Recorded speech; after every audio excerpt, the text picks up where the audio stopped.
नमस्कार बच्चों, study with Shyam में आप सभी का स्वागत है। और आज हम आपके लिए यूपीएससी सीरीज़ 3 लाए हैं, भाग 3। और सब लोगों को एक चीज़ बता देना चाहते हैं, मेंस और प्री 2 लेक्चर कंप्लीट हो चुके हैं और ये तीसरा लेक्चर है जिसमें हम ऑप्शनल सब्जेक्ट की बात करेंगे, वैकल्पिक विषय, जिसमें टोटल संख्या 26 होती है। ठीक है, और 26 में आप एक विषय चुन सकते हैं और एक विषय चुनने के बाद बेटा इसके 2 पेपर होते हैं 250-250 के। जब आप मेंस लिखेंगे तो उसमें, और ऑप्शनल आप समझ लीजिए सिलेक्शन में तुरुप का इक्का साबित होते हैं।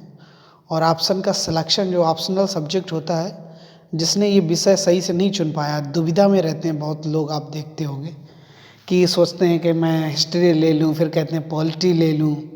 तो उन बच्चों के लिए खास कर ये बहुत अच्छा लेक्चर है, क्योंकि हमने देखा है कि इस बार वो हिस्ट्री पढ़ते हैं और हिस्ट्री के बाद फिर वो अगली बार जब उन्हें लगता है कि ये स्कोरिंग सब्जेक्ट नहीं है, इसमें मार्क्स नहीं आते हैं, फिर वो कहते हैं पॉलिटी ले लेते हैं, फिर फिलोसफी ले लेते हैं।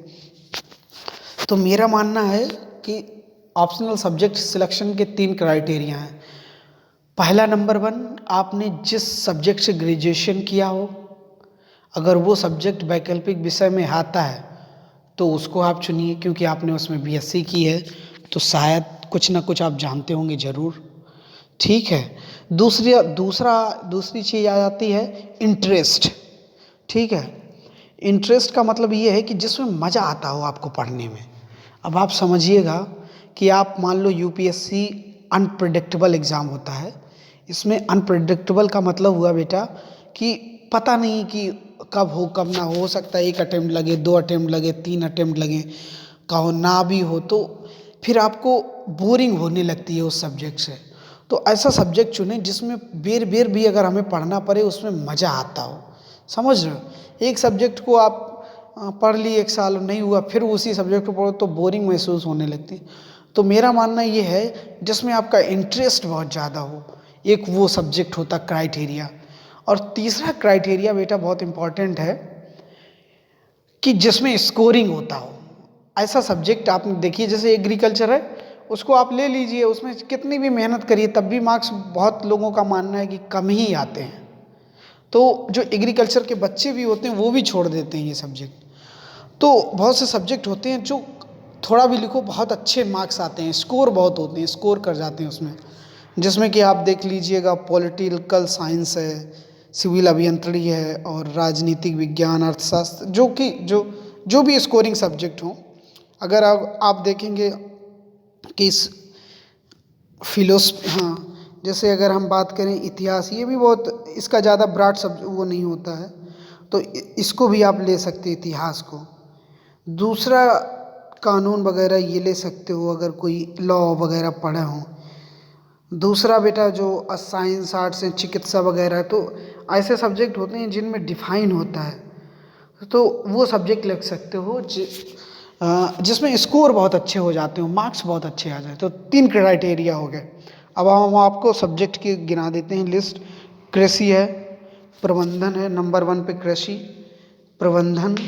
इसके बाद पशुपालन एवं चिकित्सा विज्ञान, वो भी लिख सकते हो। गणित, आप गणित भी बहुत इम्पॉर्टेंट है, ऐसा नहीं है कि इसमें बहुत। दूसरा है मनुष्य जाति का विभाजन, हाँ, मनुष्य जाति का विभाजन।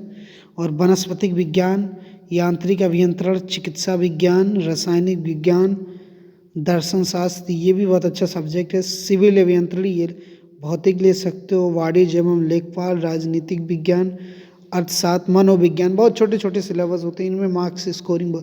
कृषि अभियंत्रण, लोक प्रशासन, भूगोल, नागरिक शास्त्र, भूवर्ग शास्त्र, सांख्यिकी, इतिहास, प्राणी विज्ञान, कानून और नीति शास्त्र। तो आप देखेंगे टोटल 26 सब्जेक्ट हैं। तो 3 हमने बता दिए, वो जो 3 हैं वो तुरुप का इक्का साबित होंगे। नंबर 1, जिस सब्जेक्ट में आपने ग्रेजुएशन किया हो। दूसरा होता है जिसमें आपको मज़ा आता हो पढ़ने में, इंटरेस्टिंग सब्जेक्ट हो। और तीसरा होता है आप जिसमें बहुत अच्छे स्कोर होते हों, नंबर जिसमें ज़्यादा आते हों। ठीक है, आप पढ़ लो और जिसमें बहुत ज़्यादा नंबर मिलते हों उस सब्जेक्ट। तो 3 क्राइटेरिया हैं, इनको हमेशा याद रखना। ये आपके लिए ऑप्शनल के लिए तुरुप का इक्का साबित होंगे। ठीक है, और अपनी हम बाड़ी को विराम देते हैं। धन्यवाद बच्चों, और स्टडी बेस से हमको ज़रूर सब्सक्राइब करें और लाइक करें, शेयर करें।